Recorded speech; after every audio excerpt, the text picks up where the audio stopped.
নাহমাদুহু ওয়া নুসাল্লি আলা রসূলিহিল করিম। বিসমিল্লাহির রহমানির রহিম। আমরা আল্লাহর বরকতময় নাম নিয়ে শুরু করছি। আমরা তার প্রশংসা করি এবং তার মহিমা ঘোষণা করি, ঠিক যেভাবে তার প্রশংসা ও মহিমা ঘোষণা করা উচিত। আর আমরা তার সমস্ত সম্মানিত রাসূলদের ওপর শান্তি ও রহমত বর্ষণের দোয়া করছি, বিশেষ করে তাদের সর্বশেষ প্রিয় নবী মুহাম্মদ সাল্লাল্লাহু তাআলা আলাইহি ওয়াসাল্লামের উপর। পবিত্র রমজান মাসের ১৭তম রাতে ১৪৪৭ হিজরিতে ক্যারিবিয়ান দ্বীপ ত্রিনিদাদে অবস্থিত ইসলামিক ব্রডকাস্টিং নেটওয়ার্কের স্টুডিও থেকে আপনাদের জানাচ্ছি আসসালামু আলাইকুম ওয়া রাহমাতুল্লাহি ওয়া বারাকাতুহু। রমজানের এই ১৭তম রাতে তিলাওয়াতের জন্য নির্ধারিত কুরআনের অংশটুকু বেশ অনন্য। এতদিন পর্যন্ত প্রথম ৬ রাতে আমরা একটি করে সূরা পড়েছি, তারপর সপ্তম রাতে ২টি, অষ্টম রাতে ২টি, নবম রাতে ২টি এবং দশম রাতে ২টি সূরা ছিল। এরপর ১১তম রাতে ছিল একটি, তারপর ১২, ১৩, ১৪, ১৫ এবং ১৬তম রাতে আমরা ২টি করে সূরা পেয়েছি। ১৭তম রাতেও ২টি সূরা ছিল, কিন্তু এখন ১৮তম রাতে এসে আমরা ৩টি সূরা পাচ্ছি। এই প্রথমবারের মতো আমরা ৩টি সূরা, সূরার বহুবচন হল সুয়ার, ৩টি সূরা পাচ্ছি। সেগুলো হল সূরাতুন নামল, সূরাতুল কাসাস এবং সূরাতুল আনকাবুত। তবে রমজানের ১৭তম রাতের মূল আলোচনায় যাওয়ার আগে আমরা আমাদের এক ভাই, জ্ঞানী শায়েখ, বিজ্ঞ আয়াতুল্লাহ সৈয়দ আলী খামেনির আত্মার ওপর আল্লাহর রহমত বর্ষণের জন্য আবারও দোয়া করছি। তিনি ছিলেন আমাদের ভ্রাতৃপ্রতিম রাষ্ট্র ইরানের, ইসলামী বিপ্লবের ইরানের রাহবার বা সর্বোচ্চ নেতা, যাকে হত্যা করা হয়েছে। চরম দুষ্ট এবং ভয়ঙ্কর প্রকৃতির লোকেরা বোমা হামলার মাধ্যমে তাকে নির্মমভাবে হত্যা করেছে। তারা হল ইয়াজুজ ও মাজুজ এবং তারাই তাকে হত্যার জন্য দায়ী। আল্লাহ যেন আমাদের এই জ্ঞানী ভাইকে জান্নাতুল ফিরদাউসের সর্বোচ্চ মাকাম দান করেন, আর যারা তাকে হত্যা করেছে তারা যেন জাহান্নামের আগুনে প্রবেশ করে। আমিন ইয়া রব্বাল আলামিন। তো যা বলছিলাম, আজকের এই ১৭তম রাতের জন্য আমাদের ৩টি সূরা বা ৩টি সুয়ার রয়েছে। আমরা যখন কোরআন তেলাওয়াত করতে করতে ১৭তম রাতে এসে পৌঁছাই, তখন আমরা একটা ব্যাপার লক্ষ্য করি, তা হল কোরআন শুরু হয়েছিল দীর্ঘ সূরাগুলো দিয়ে, কিন্তু এখন সেগুলো ক্রমশ ছোট হয়ে আসছে, আর মাসের শেষের দিকে সূরাগুলো একেবারেই ছোট হয়ে যায়। আমাদের মনে স্বভাবতই প্রশ্ন জাগতে পারে, কেন কোরআন দীর্ঘ সূরা দিয়ে শুরু হয় এবং ছোট সূরা দিয়ে শেষ হয়? তবে এই প্রশ্নের উত্তর দেওয়ার আগে আমাদের জানতে হবে, কে কোরআনকে এভাবে সূরায় বিভক্ত করেছেন। একবার ব্রিটেন থেকে আমার কাছে এক মেহমান এসেছিলেন।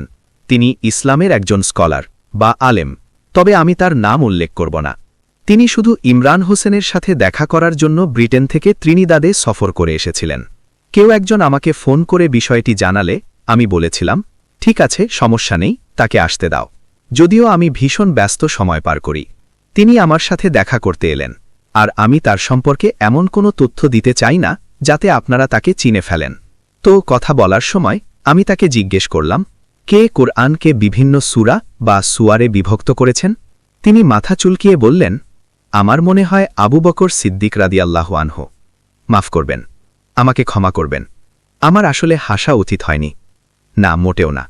ইসলামের এই স্কলার জানতেন না যে আল্লাহ সূরাতুল ইসরায় বলেছেন, বাদা আউযু বিল্লাহি মিনাশ শাইতানির রাজিম।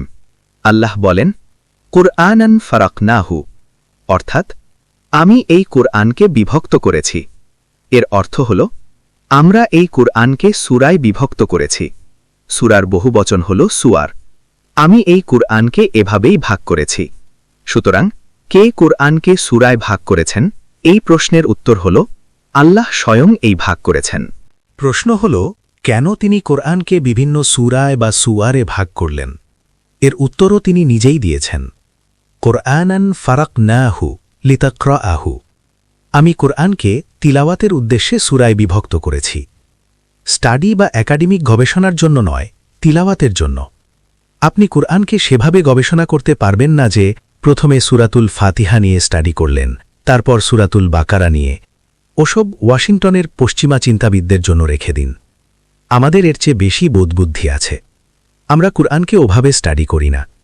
আপনি কুরআনকে সেভাবেই অধ্যয়ন করবেন যেভাবে আপনি আকাশের তারা নিয়ে গবেষণা করেন। আপনি বিভিন্ন আয়াতের মধ্যে সম্পর্ক বা যোগসূত্র খুঁজে বের করার চেষ্টা করবেন। সুতরাং আল্লাহ কুরআনকে তিলাওয়াতের জন্যই সূরায় বিভক্ত করেছেন।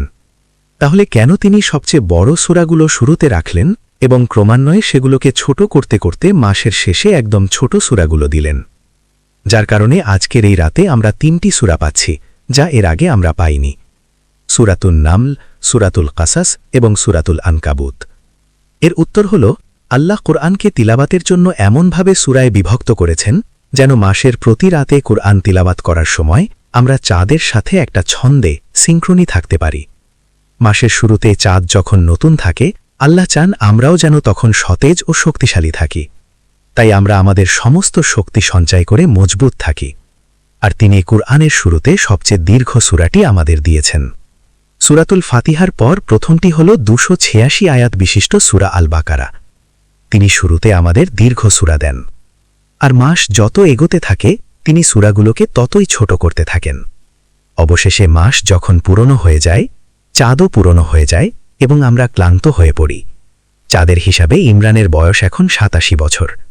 তাই মাস যখন পুরনো হয় আমি ক্লান্ত হয়ে পড়ি। হ্যাঁ, সত্যিই তাই। আর তখন আল্লাহ মাসের শেষে আমাদের জন্য খুব ছোট ছোট সূরা রেখেছেন, যেন মাসের শেষে ক্লান্ত থাকা অবস্থাতেও আমাদের জন্য কোরআন তিলাওয়াত করা সহজ হয়। কিন্তু আমরা যখন কুরআন তিলাওয়াত করি তখন আমাদের ঈমান বা বিশ্বাস বৃদ্ধি পাওয়া উচিত। আমরা যখন অন্যদের মুখে কোরআন তিলাওয়াত শুনি, উদাহরণস্বরূপ সালাতে বা সালাতুত তারাবিতে, তখন আমাদের ঈমান বাড়তে থাকা উচিত। আমি আপনাদের সামনে সূরাতুল আনফাল থেকে তিলাওয়াত করছি। আশা করি আমার হাতে পর্যাপ্ত সময় আছে। এটি সূরাতুল আনফাল। বিসমিল্লাহির রহমানির রহিম। আল্লাযীনা ইউকিমুনাস সালাতা ওয়া মিম্মা রাযাকনাহুম ইউনফিকুন। এরা হলো সেই সব মানুষ যাদের ঈমান আছে, যারা নিয়মিত সালাত কায়েম করে এবং তাদের যা রিজিক দিয়েছি তা থেকে যাকাত ও সাদাকা প্রদান করে। উলাইকা হুমুল মুমিনুনা হাক্কান। এরাই হলো সত্যিকারের মুমিন। ইন্নামাল মুমিনুনা আল্লাযীনা ইযা যুকিরাল্লাহু ওয়াজিলাত কুলুবুহুম। যারা সত্যিই ঈমানদার শুধু ফাঁকা বুলি আওড়ানো লোকদের মতো নয়, তারা হলো এমন মানুষ যাদের সামনে আল্লাহর নাম স্মরণ করা হলে তাদের অন্তর কেঁপে ওঠে। আর এবার শুনুন, মনোযোগ দিয়ে শুনুন। ওয়া ইযা তুলিয়াত আলাইহিম আয়াতুহু যাদাতহুম ঈমানাও ওয়া আলা রাব্বিহিম ইয়াতাওয়াক্কালুন। আর যখন তাদের সামনে কোরআনের আয়াত তিলাওয়াত করা হয় তখন তাদের ঈমান বেড়ে যায়, আল্লাহর প্রতি তাদের বিশ্বাস বৃদ্ধি পায়। তাই আপনি যদি প্রতি রাতে তারাবিতে কোরআন শোনেন আর আপনার অন্তরে কোনো অনুভূতির সৃষ্টি না হয়, আপনার ঈমান বৃদ্ধি না পায়, তবে আপনি কিসের পেছনে সময় দিচ্ছেন? আপনার ভেতরে আসলে এখনও ঈমান আসেনি, আপনার সত্যিকার অর্থে ঈমান নেই। তাই যা তিলাওয়াত করা হচ্ছে তা বোঝার ক্ষমতা আপনার থাকতে হবে। আপনার অন্তরে কোরআনের প্রতি ভালোবাসা থাকতে হবে। আর যখন এমনটা হবে এবং আপনি কোরআন শুনবেন, তখন আপনার ঈমান বৃদ্ধি পাবে আর আপনার দুচোখ বেয়ে অশ্রু ঝরবে। আমরা দোয়া করি আল্লাহ সুবহানাহু ওয়া তাআলা যেন আমাদের এমন মানুষ হওয়ার তৌফিক দান করেন যারা যখনই কোরআন শুনবে বা তিলাওয়াত করবে তখনই তাদের ঈমান বৃদ্ধি পাবে। ধন্যবাদ। ওয়াসসালামু আলাইকুম ওয়া রাহমাতুল্লাহি ওয়া বারাকাতুহু।